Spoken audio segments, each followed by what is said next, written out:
Start na. Good morning to each and everyone. Before we start our video conference for contract ID 24GF0078, construction of road Miagao, Iloilo, we will call on Mr. Damiano F. Nikki to lead the opening prayer. Yes, ma'am. Heavenly God, our Father, we sincerely thank you for the gift of life which one has present here today. You continue to impart us your knowledge which kami para sa mind, so we may be able to do our daily tasks effectively in this public service.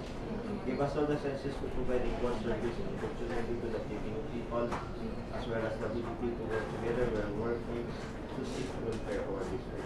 Lastly, in this privilege conference, we lift up we ask this through our Lord Jesus Christ, who Son, who lives and reigns with you, in the unity of the Holy Spirit, one God, forever and ever. Amen.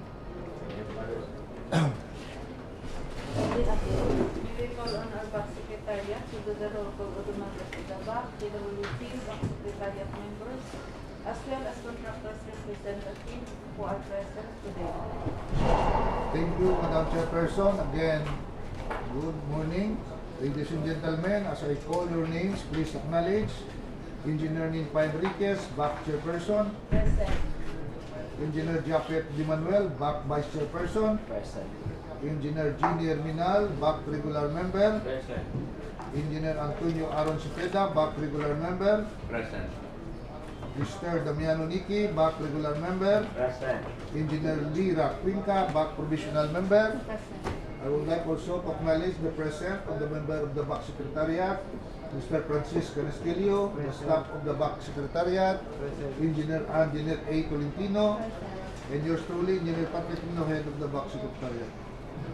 It seems that there are no observers and contractors representatives present today.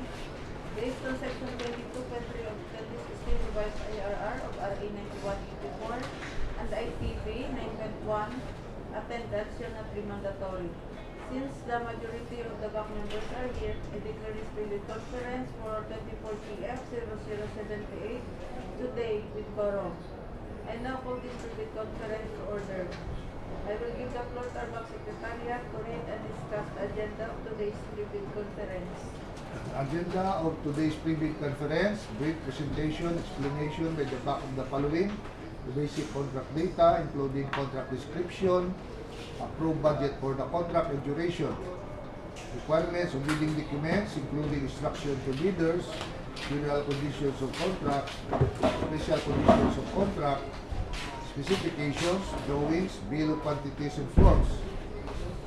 Documents to be submitted by the bidders are the technical proposal and financial proposal, criteria and procedure for eligibility check, preliminary examination of bids, detailed evaluation of bids, post-qualification and award. Number 2, questions, comments from bidders and replies of back and other representatives of procuring entity. Number 3, other matters, and the last, summary of proceedings, including supplemental and bid bulletins to be issued. I declare this agenda approved. May we now call on Engineer Lira Quinca and Engineer Japet Di Manuel to enumerate the risk contract date of the project, and followed by Engineer Aron Cepeda, also with the requirements of the bidding documents. Basic contract data for contract ID number 24GF0078. Name of contract: construction of road, Miagao, Iloilo. Scope of works: Part A, facilities for the engineer.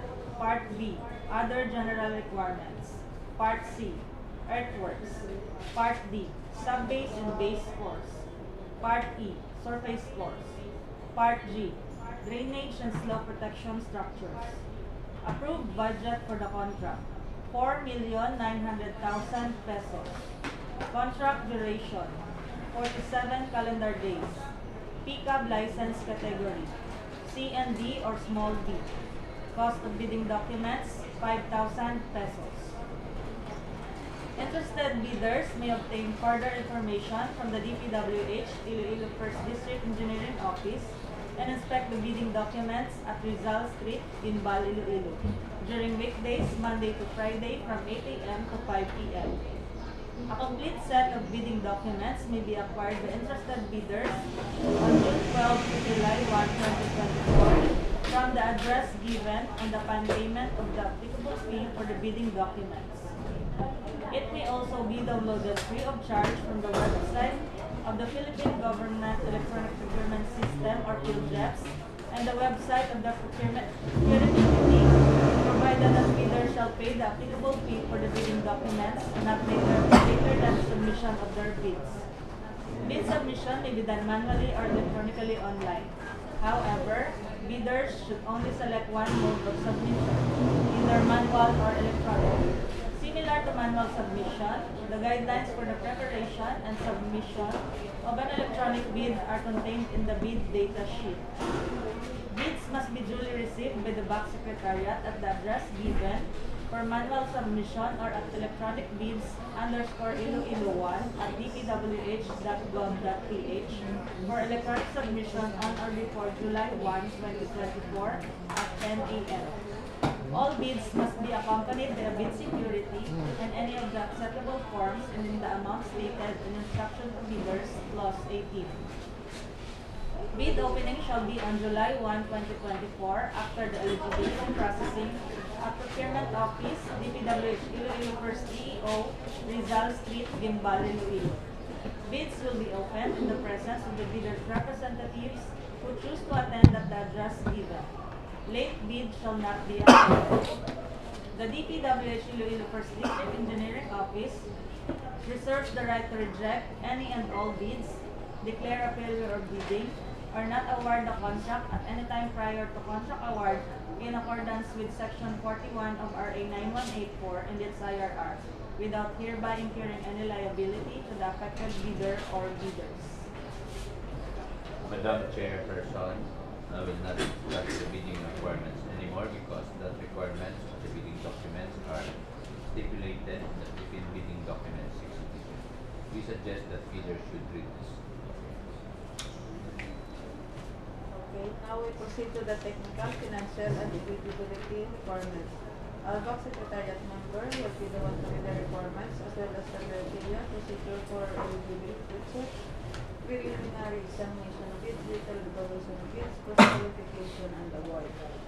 Madam Chairperson, since the documents required in the technical and financial components are mentioned in the instruction to bidders, I will not elaborate further. However, Engineer Tolentino will continue to discuss criteria and procedure for eligibility bids, detailed evaluation of bids, post-qualification, and opening a preliminary examination of technical components of bids.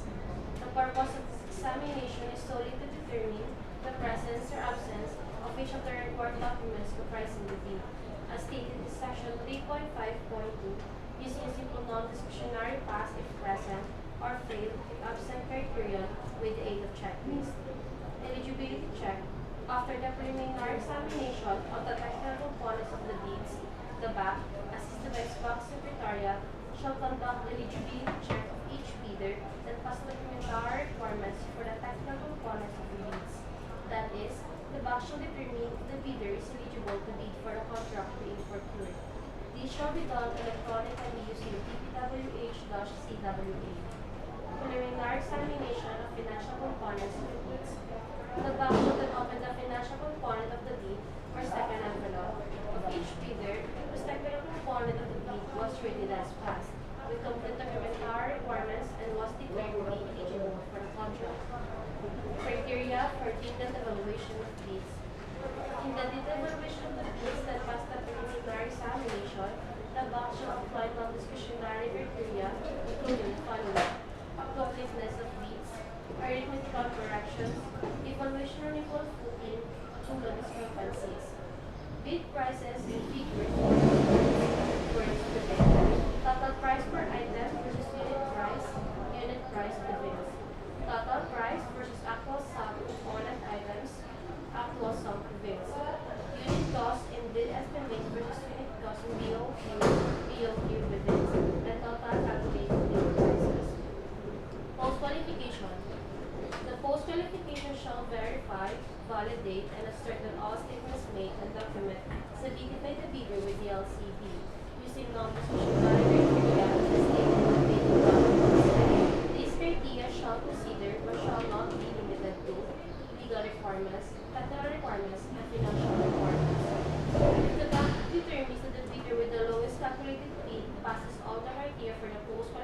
examination, he shall declare the said bid as the lowest calculated and responsive bid, and recommend to the whole to award the contract to the said bidder at his submitted bid price or his calculated bid price, whichever is lower. IR 734.4. Lastly, for the notice of award, based on the bid evaluation report and post-qualification report, the bank should declare the lowest calculated or responsive bid and recommend to the whole to award the contract with the bidder with the LCRP. IR 737.1.1. This decision shall be embodied in the bank resolution using form DPWH-INFR-40 to be submitted to the whole for approval. Within 3 calendar days from the submission of such resolution recommending award of the contract to the bidder with the LCRP, the bank shall notify all other bidders writing of its recommendation. IR 737.1.1. Thank you, Engineer Calistino. Any questions or clarifications? None. I move to adjourn the Philippine Conference for One Infrastructure Projects 2024. I second the motion. Engineer Herminal, move the Philippine Conference to be adjourned and duly seconded by Mr. Nicky. Any additional question? None. Aye. None. I call this Philippine Conference for Civil Work by 2024 closed.